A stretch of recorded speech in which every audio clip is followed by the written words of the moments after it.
Tuhan sertamu.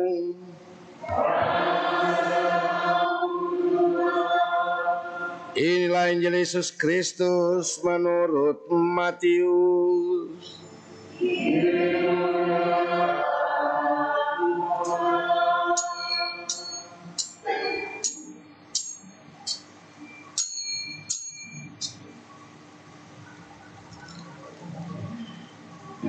Pada suatu hari, Yesus mengucapkan perumpamaan ini kepada murid-muridnya. Hal kerajaan surga seumpama 10 gadis yang mengambil pelitanya dan pergi menyambut mempelai laki-laki. 5 diantaranya bodoh dan 5 bijaksana. Gadis-gadis yang bodoh itu membawa pelitanya, tetapi tidak membawa minyak. Sedangkan gadis-gadis yang bijaksana itu selain pelita juga membawa minyak dalam botol mereka. Tetapi karena mempelai itu lama tidak datang-datang juga, mengantuklah mereka semua lalu tertidur.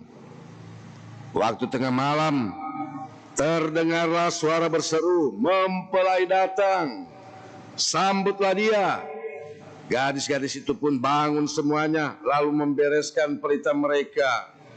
Gadis-gadis yang bodoh berkata kepada gadis-gadis yang bijaksana, "Berilah kami sedikit dari minyak itu, sebab pelita kami hampir padam." Tetapi gadis-gadis yang bijaksana itu menjawab, "Tidak, nanti tidak cukup untuk kami dan untuk kamu. Lebih baik kamu pergi membelinya pada penjual minyak."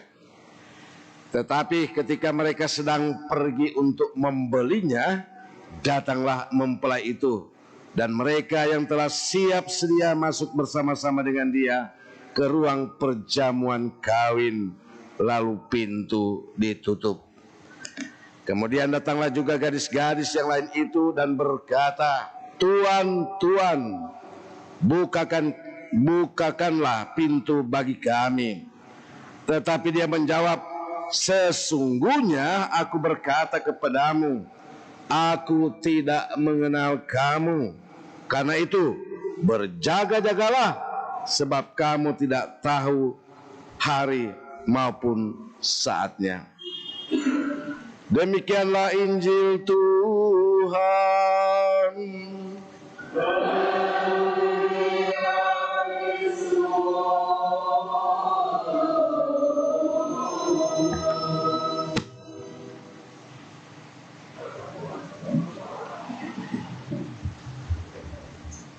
Bapak, Ibu, saudara-saudari umat yang terkasih, tidak lama lagi kita akan mengakhiri tahun liturgi. Tahun liturgi di mana dibagi dalam, untuk hari Minggu dibagi dalam 3, tahun A, tahun B, tahun C, dan kita sekarang akan mengakhiri tahun A, terus tinggal lagi ya, dan pada masa Advent mulai dengan tahun B. Dan biasanya bacaan-bacaan akhir-akhir ini bicara tentang kiamat atau kedatangan Tuhan, dan berbicara tentang surga, neraka, dan api pencucian. Dan baru-baru ini, bahkan sekarang dan sebentar akan ditutup, yaitu novena kita kepada saudara-saudari kita yang sementara bergumul berjuang di api pencucian. Ada yang bertanya kepada saya, "Pastor, api pencucian itu apa?" Api pencucian itu adalah neraka. Tapi api pencucian neraka yang sifatnya sementara, di mana tempat singgah dari saudara-saudari kita yang beriman, percaya kepada Tuhan, namun belum selesai tugasnya atau proses pertobatannya sehingga meninggal. Sedangkan bagi mereka yang hidupnya tidak baik tetapi tidak mau bertobat dan hidup bergumul dalam dosa, langsung neraka, yaitu neraka yang abadi. Lalu orang bertanya, "Pastor, surga itu apa?" Surga adalah tempat orang-orang yang sudah bertobat, orang yang suci, di mana mereka hidup dalam kebersamaan, dalam kemuliaan yang mereka peroleh, yaitu bersama dengan Allah Bapa, Allah Putra, Allah Roh Kudus, dan bersama dengan para santo, santa, para martir, dan orang-orang yang berkenan kepada Tuhan. Itu, umat yang terkasih, menjadi pertanyaan bagi orang sekarang ini dalam perjuangan kita. Bagaimana seharusnya kita yang masih hidup? Karena tujuan kita ketika kita meninggal ada 3 tempat. Siapa yang suka masuk surga harus diperjuangkan sejak sekarang, sementara kita hidup. Siapa yang suka masuk neraka, silahkan. Tetapi ada yang di antara hidupnya, yaitu surga neraka, kemudian mati tetapi ada rasa pertobatan dan dia ingin mau memperoleh rahmat berkat dari Tuhan. Maka disitulah orang-orang yang dalam perjuangan di dunia ini yang berusaha untuk mencapai kerajaan surga, tetapi terhambat dengan kekurangan dirinya, bahkan juga karena pengaruh dari lingkungan lain atau dari luar. Untuk itu, saudara-saudari yang terkasih, bacaan hari ini secara khusus bacaan Injil mau memberikan satu solusi, satu cara kepada kita yang sementara berjuang. Seharusnya kita harus bertindak yang bagaimana.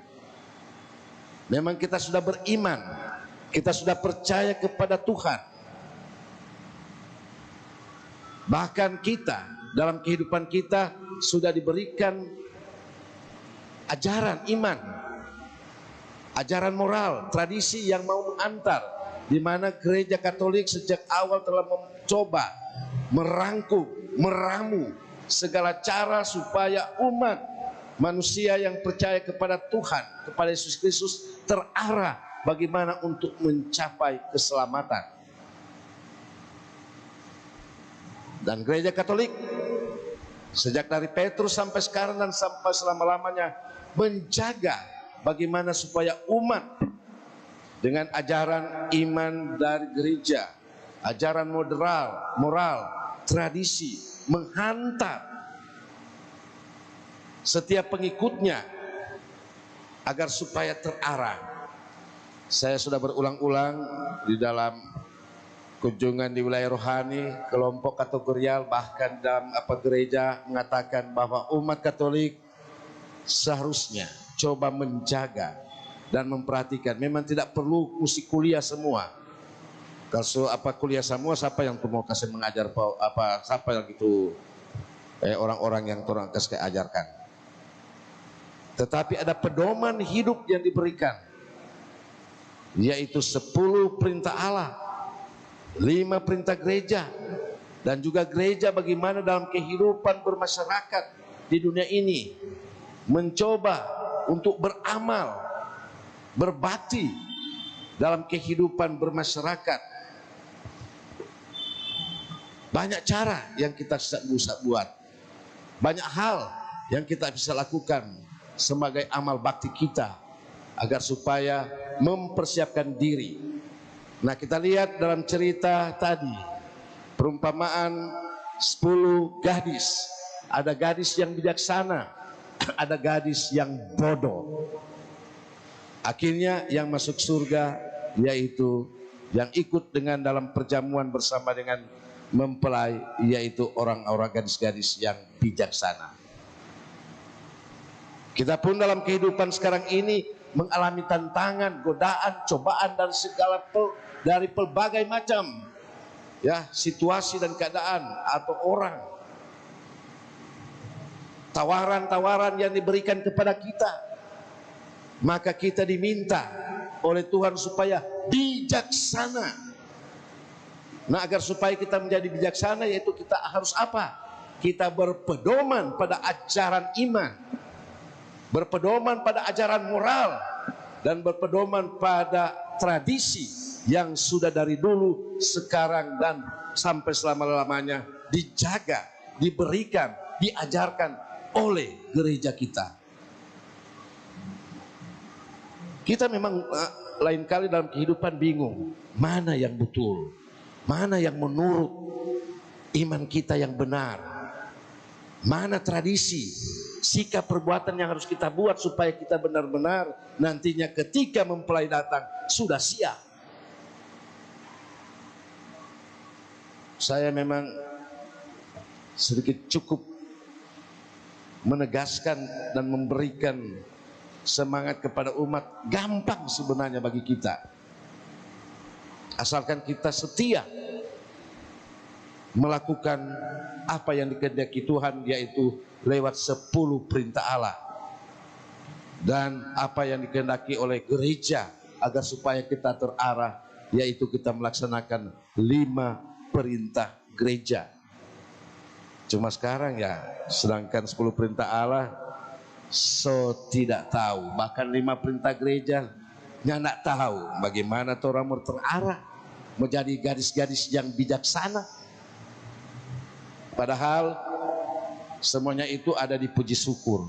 Coba kita renungkan, dengan cara kemampuan kita, kita coba membatinkan, dengan cara kemampuan kita, kita coba melaksanakan dengan sederhana. Tentunya orang lain berbeda cara pelaksanaannya, tetapi tujuannya sama, yaitu mengarahkan kita supaya akhirnya ketika kita dipanggil oleh Tuhan untuk menghadap hadiratnya, untuk mempertanggungjawabkan iman kita, mempertanggungjawabkan perbuatan kita, maka kita siap seperti gadis-gadis yang bijaksana. Ada kalanya orang masih bersikap seperti gadis-gadis yang bodoh. Yang penting kita beriman, yang penting kita sudah dipermandikan, yang penting kita sudah krisma, yang penting kita sudah menikah. Pokoknya bajalang. Kita sudah beriman, ketika berhadapan dengan iman orang lain kita bingung. Bahkan loncat sana, loncat sini. Ada. Mari kita teguh. Orang bodoh cuma bilang apa yang rasa senang hati ikut. Bahkan minta-minta, kasih akaminya. Mar orang bijaksana, sorry. Kalau kita kasih pak kamu, nanti kita juga akan seperti kamu. Itulah yang diharapkan. Dalam bacaan kedua, Paulus secara tegas mengatakan bagaimana orang-orang yang baik, orang-orang yang mengandalkan iman, melaksanakan iman, melakukan amal dan bakti, mereka akhirnya masuk dalam kerajaan surga. Nah, untuk itu saudara-saudara, kita mohon kebijaksanaan Tuhan. Mintalah, kebijaksanaan itu sebenarnya ada di seputar kita. Tetapi kalau kita tidak minta, kita tidak mohon kepada Tuhan, maka hal itu tidak akan terjadi. Seperti kita lihat bahwa seorang penguasa, Raja Salomo, ditawarkan untuk minta apa saja, tetapi yang dia minta bukan apa kerajaan, dia bukan minta harta benda, dia tidak minta ketenaran, kehormatan, dia tidak minta lain-lain, tetapi dia cuma minta Tuhan. Cuma satu yang saya minta, yaitu kebijaksanaan untuk menghadapi kehidupan di dunia ini. Berarti meminta kebijaksanaan itu apa? Berarti meminta supaya Allah, roh Allah menaungi diri kita untuk memilah-milah mana yang baik, mana yang benar, mana yang tidak benar, mana yang tidak baik. Mungkin umat kalau saya katakan, kamu minta apa sekarang? Paling ada yang minta, saya minta foto Pastor, saya doakan supaya dapat pacar. Pastor, doakan supaya kita berhasil. Pastor, saya doakan saya supaya kita sembuh dari penyakit, dari stres dan sebagainya. Tidak pernah orang katakan, Pastor, tolong doakan saya supaya kita jadi orang yang baik. Pastor, tolong doakan kita supaya kita menjadi orang yang dalam kehidupan menjadi benar, melakukan hal-hal yang benar. Pastor, tolong kita supaya kita menghadapi kehidupan di kantor kita menjadi orang yang adil. Kadang berbicara begitu. Ada kalanya orang bicara tentang kepentingan diri kita sendiri, kepentingan kelompok kita, kepentingan untuk kehidupan kita. Tapi orang kadang meminta kepada Tuhan, kadang untuk meminta kita untuk bijaksana. Mungkin umat tanya, Pastor, bijaksana itu bagaimana? Bijaksana yaitu orang-orang yang memikirkan kebaikan, keadilan, kebenaran. Itu banyak memikirkan tentang kerendahan hati. Itulah kebijaksanaan. Bukan meminta oto, meminta lain-lain dan sebagainya. Supaya itu menghadapi. Untuk itu mari kita berdoa agar supaya Tuhan memberikan kebijaksanaan. Kita harus minta itu, bukan datang dengan sendirinya. Salomo meminta, Tuhan berikanlah aku kebijaksanaan, yang lain-lain nanti ditambahkan. Jadi jangan dulu berdoa, Tuhan semoga usaha saya berhasil, Tuhan semoga tapi kaki yang asam urat baik. Mar sesudah berdoa asam urat makan jerohan akhirnya tertambah. Tuhan usaha saya berhasil, mar akhirnya dalam pelaksanaan yang tidak adil akhirnya bangkrut. Ayo minta, coba berdoa, Tuhan berikanlah aku kebijaksanaan, berikanlah aku supaya bersemangat adil dalam kehidupan berusaha itu. Jadi sekarang umat coba putar dalam cara berdoa seperti orang-orang yang dan terakhir umat kita sekarang, dan nanti sebentar kita akan menutup novena arwah. Memang umat masih kurang memahami kenapa gereja menganjurkan kita supaya berdoa atau mendoakan saudara-saudara kita yang sudah meninggal.